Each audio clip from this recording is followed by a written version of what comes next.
Students, आज हम देखेंगे क्लास 8 का lesson number 3 synthetic fibres and plastic. ठीक है, सिंथेटिक फाइबर्स क्या होते हैं? इसको हम लोग हिंदी में कृत्रिम रेशे कहते हैं। कृत्रिम रेशे का मतलब होता है कि वो ऐसे फाइबर्स जो क्या ह्यूमन के द्वारा बनाए गए होते हैं, जो मानव निर्मित होते हैं, जो मानव के द्वारा बनाए गए होते हैं। ठीक है, हम लोगों ने इससे पहले वाली क्लास में पढ़ा था कि कुछ फाइबर्स ऐसे होते हैं जो प्लांट से मिलते हैं, कुछ एनिमल से मिलते हैं, जैसे कि वूल, सिल्क, कॉटन, जूट। ठीक है, ये क्या है, मैनमेड नहीं होते, ये एनिमल और प्लांट से नेचुरल फाइबर इन्हें हम कहते हैं। लेकिन इस चैप्टर में हम क्या है, सिंथेटिक फाइबर्स के बारे में पढ़ेंगे जो ह्यूमन के द्वारा बनाए गए होते हैं, जो मैनमेड होते हैं। ठीक है, synthetic fibres are those fibres which are made by human beings, जो क्या है, मानव के द्वारा बनाए गए होते हैं। ठीक है, एक्चुअली सिंथेटिक फाइबर्स होते क्या है? ठीक है, जो छोटी छोटी के यूनिट से मिलकर जब एक बड़ी या फिर क्या है आपका एक सिंगल यूनिट जो बनाई जाती है, उसी को क्या है, सिंथेटिक फाइबर्स कहते हैं। जैसे छोटे छोटे बीड्स जो होते हैं, उन छोटे छोटे बीड्स से क्या है, आप एक बड़ी सी माला, ब्रेसलेट बना लेते हो। ठीक है, तो एक जो क्या है आपका सिंगल यूनिट जो फॉर्म होती है छोटी छोटी यूनिट से, ठीक है, वो सिंथेटिक फाइबर होती है। वो स्मॉल यूनिट जो क्या है एक लार्ज सिंगल यूनिट फॉर्म करती है, उसी को हम लोग पॉलीमर कहते हैं। ठीक है, पॉलीमर आया किससे? पॉलीमर आया ग्रीक वर्ड से। अच्छा, ये जो ग्रीक वर्ड है, हम ज्यादातर जो उसके वर्ड सीखते हैं वो या तो ग्रीक वर्ड जो भी क्या है ग्रीक लैंग्वेज में सीखते हैं या फिर लैटिन लैंग्वेज में। ये क्या है एक्चुअली, ये जो दो लैंग्वेज है ये सबसे पुरानी लैंग्वेज है, और ये माना जाता है कि जितनी भी लैंग्वेजेस आई है वो इन दो ही लैंग्वेजेस से आई है, या तो ग्रीक से या लैटिन से। ठीक है, तो हम लोग ग्रीक वर्ड देखते हैं, ये पॉली प्लस मर से मिलके बना हुआ है जो पॉलीमर है। पॉली का एक्चुअली जो ग्रीक में मीनिंग होता है वो होता है मैनी यानी कि बहुत सारी क्या है यूनिट्स। ठीक है, और मर का मतलब होता है यूनिट, तो यानी कि जो बहुत सारी यूनिट से मिलकर एक जो सिंगल यूनिट फॉर्म होती है उसी को हम लोग पॉलीमर कहते हैं। ठीक है, एक जैसे रिपीटिंग यूनिट होती है ये। ठीक है, एक ही जैसे क्या है रिपीटेड यूनिट से क्या है आपका क्या बन जाता है, पॉलीमर। ठीक है, समझ में आ गया? जो छोटी छोटी यूनिट से मिलकर एक बड़ी जो भी क्या है सिंगल यूनिट फॉर्म होती है उसी को हम लोग पॉलीमर कहते हैं। सेल्यूलोज, देखो क्या होता है सेल्यूलोज। जो पॉलीमर होता है जो नेचुरली रूप से क्या है आपका नेचर में पाया जाता है, या फिर वो पॉलीमर जो नेचर में पाया जाता है ना, ठीक है, वो कॉटन के अंदर पाया जाता है। कॉटन के अंदर जो क्या है आपका नेचुरली जो पॉलीमर पाया जाता है उसी को आप सेल्यूलोज कहते हो। ठीक है, ये एक्चुअली क्या होता है, ग्लूकोज की यूनिट होती है। ये एक्चुअली ग्लूकोज की यूनिट होती है। ठीक है, देखिए सिंथेटिक फाइबर कितने तरीके के होते हैं। सबसे पहले जो सिंथेटिक फाइबर है वो है रेयॉन। रेयॉन को हम लोग क्या है आर्टिफिशियल सिल्क के नाम से भी जानते हैं। ठीक है, ये आर्टिफिशियल सिल्क होता है जो रेयॉन होता है। ये क्या है आपका एक केमिकल ट्रीटमेंट से मिलता है। ठीक है, वो फाइबर जो क्या है केमिकल के ट्रीटमेंट से, ठीक है, बहुत सारे क्या है रसायनों की क्या है ट्रीटमेंट से मिलता है, उसको क्या है हम लोग रेयॉन कहते हैं। ये क्या है वुड पल्प का भी यूज होता है, जो लकड़ी होता है ना, लकड़ी, ठीक है, लकड़ी का जो गूदा होता है, ठीक है, उससे क्या है हमें ये मिलता है। इसके अंदर कुछ केमिकल्स मिक्स किए जाते हैं वुड पल्प के अंदर, उससे हमें रेयॉन मिलता है या फिर आर्टिफिशियल सिल्क मिलता है। ये क्या है आपका वुड पल्प से बनाया जाता है। ठीक है, वुड पल्प से मिलता है। देखो, अब वुड पल्प से मिलता है तो आप इसको नेचुरल भी कह सकते हो, लेकिन नहीं, क्योंकि इसके अंदर केमिकल ट्रीटमेंट भी होता है। ठीक है, क्योंकि इसके अंदर केमिकल्स का मिक्सचर भी होता है, इसलिए आप इसे नेचुरल नहीं कह सकते। ये सस्ता होता है सिल्क से। पता है क्या हुआ था, लंबे टाइम तक क्या है चाइना, सबसे पहले पता है चाइना ने ही सिल्क बनाया था, लेकिन क्या वो सिल्क के बारे में क्या है चाइना ने क्या है बहुत टाइम तक, कई सालों तक, इवन 100 सालों तक क्या है किसी भी वर्ल्ड के किसी भी पार्ट को क्या है पता चलने नहीं दिया। और जब सिल्क के बारे में पता चला वो बहुत ज्यादा कॉस्टली होता था, तो हर एक इंसान की पहुंच नहीं थी सिल्क तक, तो इसलिए बहुत सारे क्या ट्रीटमेंट किए गए, बहुत सारी क्या कोशिशें करने के बावजूद, ठीक है, हमें इसमें कामयाबी नहीं मिली। लेकिन फिर उसके बाद क्या है, कुछ केमिकल ट्रीटमेंट्स का वुड पल्प के साथ मिक्सचर किया गया या फिर क्या है, बहुत सारे क्या है परीक्षण किए गए, ठीक है। उसके बाद क्या है, हमें रेयॉन मिला, आर्टिफिशियल सिल्क। ये वुड पल्प से मिलता है और ये सिल्क से बहुत ज्यादा सस्ता होता है। सिल्क आपको पता है, सिल्क बनाने में क्या है, एक लंबा प्रोसेस होता है सिल्क बनाने का, ठीक है। तो ये क्या है, सिल्क से काफी ज्यादा सस्ता होता है।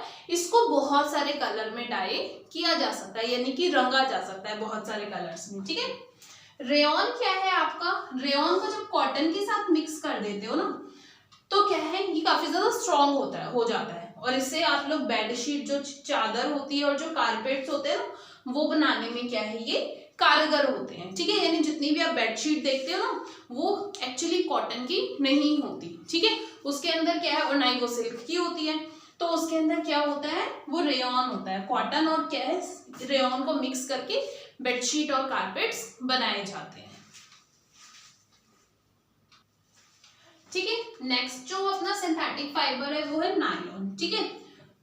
ये भी मैनमेड होता है, और जब नायलॉन बना रहे थे ना, तो ये कोशिश की गई कि कैसा फाइबर बनाया जाए जो क्या है, प्लांट और एनिमल्स के यूज के बिना बनाया जा सके। जैसे कि क्या है, हम लोगों ने रेयॉन के केस में देखा था, उसमें प्लांट्स का यूज किया गया था ना, वुड पल्प लिया गया था। तो जब नायलॉन बनाया जा रहा था, ये कोशिश की गई कि क्या हो, इसको प्लांट्स और एनिमल्स के यूज के बिना बनाया जाए। तो इसलिए सबसे पहला मैनमेड है, जो कि क्या, कोल यानी कि कोयला, हवा और पानी के यूज से बनाया गया था, ठीक है। सबसे पहला क्या है, सिंथेटिक बना था, ये फुल्ली सिंथेटिक था। फुल्ली सिंथेटिक का मतलब है एनिमल्स और प्लांट्स का इसमें यूज बिल्कुल भी नहीं किया गया था। ये काफी ज्यादा स्ट्रॉन्ग होता है, इलास्टिक होता है, जो लचीला होता है, जो इजिली खिंच जाता है, और हल्का था, लाइट था, लस्ट्रस यानी कि शाइन देता था, और क्या है, इजी टू वॉश करने में बहुत ज्यादा इजी होता था।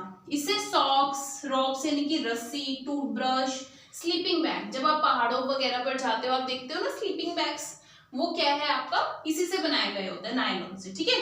कर्टेन यानी कि पर्दे, पैराशूट्स, रस्सियां, जो आप रॉक क्लाइंबिंग के लिए यूज करते हो। आप जब रॉक क्लाइंब कर रहे हो, आप जब पहाड़ पर चढ़ रहे हो, तो आपको मजबूत रस्सी की जरूरत होती है बहुत ज्यादा, ठीक है। तो अब सोचो नायलॉन कितना मजबूत होता होगा, ठीक है। ये कहा जाता है कि नायलॉन का जो थ्रेड होता है ना, वो स्टील के जो वायर होता है, यानी कि स्टील का जो तार होता है ना, उससे भी ज्यादा स्ट्रॉन्गर होता है, उससे भी ज्यादा स्ट्रॉन्ग होता है, ठीक है, ठीक है। अगला है पॉलिएस्टर। पॉलिएस्टर क्या है आपका, ये एक और तरीके का पॉलीमर है। ये क्या है, रिंकल नहीं आते इस पे इजिली। रिंकल समझते हो, कि जैसे भी कोई भी चीज है, लाइक आपका पेज है, जब आप उसको ऐसे क्रश कर देते हो, तो उस पर देखते हो बहुत सारी क्रीज आ जाती है, बहुत सारे निशान पड़ जाते हैं, ठीक है। तो वो निशान, वो रिंकल क्या है, पॉलिएस्टर पर नहीं पड़ते, ठीक है। ये हमेशा क्रिस्प रहता है, कड़क रहता है, और हमेशा धोने में आसान रहता है। ये क्या है, किसी भी तरीके के ड्रेस मटेरियल के लिए, अगर आपको कोई भी ड्रेस बनानी है, उसके लिए सबसे ज्यादा सूटेबल माना जाता है, ठीक है। टेरेलीन क्या है, एक पॉपुलर फॉर्म है पॉलिएस्टर की, यानी कि इस जो टेरेलीन है ना, इससे बहुत सारे कपड़े बनाए जाते हैं, ठीक है। पीईटी, पेट कहते हैं इसे। इसका यूज किया जाता है बॉटल बनाने में, यूटेंसिल, फिल्म्स और वायर। यूटेंसिल मतलब बर्तन बनाने में, फिल्म समझते हो तुम लोग, जैसे कि क्या है, पहले कैमरे में ब्राउन कलर की क्या है, रील आती थी, ठीक है, इस तरीके की जो होती थी, यहाँ पर क्या है, होल्स होते थे इसके अंदर, ठीक है, और ऐसे ब्राउन कलर की होती थी, ठीक है। तो फिल्म्स बनाने के लिए क्या है, काम आती है ये टेरेलीन, और क्या है, वायर्स बनाने के लिए इसका काम किया जाता है, ठीक है। ये क्या है आपका, एक तरीके का क्या बोलूं, प्लास्टिक होता है, ठीक है। एक ही तरीके, एक पैट जो एक तरीके का प्लास्टिक होता है, इसकी फुल फॉर्म होती है पॉलीथिलीन टेराफ्थालेट, टेरेफ्थालेट, ठीक है। ये इजिली है, इसको तोड़ तोड़ के आप लोग याद करना, इजिली याद हो जाएगा, ठीक है, ठीक है। नेक्स्ट है एक्रिलिक। एक्रिलिक भी क्या है आपका, एक तरीके का सिंथेटिक फाइबर है। इसका अच्छा, लाइक जैसे मैंने ये पहना हुआ है, मैंने ये वुलन पहना हुआ है, ठीक है, विंटर में, तो क्या है, ये आपको क्या लगता है, वूल से मिलके बना हुआ है? नहीं, ये वूल से मिलके नहीं बना हुआ है, एक्चुअली ये क्या है, एक्रिलिक है। इसका यूज किया जाता है शॉल्स बनाने में, स्वेटर और ब्लैंकेट बनाने में, क्योंकि जो नेचुरली जो वूल मिलती है आपको, जो शीप से मिलती है या फिर जो गोट से जो वूल मिलती है, वो क्या है, बहुत ज्यादा एक्सपेंसिव होती है। क्यों एक्सपेंसिव होती है? क्योंकि जब एक एक शीप से जब आप निकाल रहे हो तो क्या है आपका, वो टाइम कंज्यूमिंग होती है, उसमें मेहनत बहुत ज्यादा लगती है, और फिर क्या है, उसको बनाना, वूल में थ्रेड में चेंज करना एक बहुत बड़ा टास्क रहता है, इसलिए वो बहुत ज्यादा एक्सपेंसिव रहती है। तो आजकल क्या है, एक्रिलिक का यूज किया जाता है सिंथेटिक फाइबर्स के रूप में, ठीक है। इसका यूज ब्लैंकेट्स बनाने में भी किया जाता है। ये क्या है आपका, नेचुरली वूल से चीप होती है, बहुत ज्यादा सस्ता है। जो एक्रिलिक है वो बहुत ज्यादा सस्ता होता है, ठीक है। आपको अलग अलग कलर्स में अवेलेबल मिल जाएगा जो एक्रिलिक है, ठीक है। बहुत सारे कलर होते हैं और ये ज्यादा ड्यूरेबल, ज्यादा टिकाऊ होता है कंपैरिजन टू नेचुरल जो वुलन क्लोथ्स होते हैं उनसे, ठीक है। और ये अफोर्डेबल होता है। अफोर्डेबल मतलब जब सस्ता है तो क्या अफोर्डेबल होगा, आप इजीली खरीद सकते हैं इसे, ठीक है। चलो ये तो हो गई कुछ मतलब अच्छाइयाँ सिर्फ जो सिंथेटिक फाइबर की, लेकिन इनकी कुछ डिसएडवांटेजेस भी होती हैं, कुछ मतलब खामियां भी होती हैं, कुछ बुराइयां भी होती हैं इनमें। अब क्या बुराइयां होती हैं इनमें, आपको पता है? ये जो सिंथेटिक फाइबर होते हैं, अगर इनको जरा से भी हीट मिल जाती है ना, तो ये क्या है आपका, मेल्ट हो जाते हैं, पिघल जाते हैं। जैसे पॉलिथीन होता है ना, पॉलिथीन को अगर आप फायर में कैच करवा देते हो, फायर कैच करवा देते हो, तो क्या है आपका, मेल्ट हो जाती है, पिघल जाती है। तो वैसे ही क्या सिंथेटिक फाइबर होते हैं, और जब ये पिघलेंगे ना तो ये आपकी बॉडी पर चिपक जाते हैं, स्टिक हो जाते हैं आपकी बॉडी पर, ठीक है। और ये बहुत इजीली क्या है, फायर कैच कर लेते हैं। इसलिए हमें ये सलाह दी जाती है कि जब भी हम किचन में काम करते हैं, लेबोरेटरी में काम करते हैं, तो हमें सिंथेटिक फाइबर कैरी नहीं करना चाहिए, इसको वियर नहीं करना चाहिए। बहुत ही ज्यादा डिजास्टरस हो सकता है, बहुत ही ज्यादा क्या है आपके लिए हार्मफुल हो सकता है, ठीक है।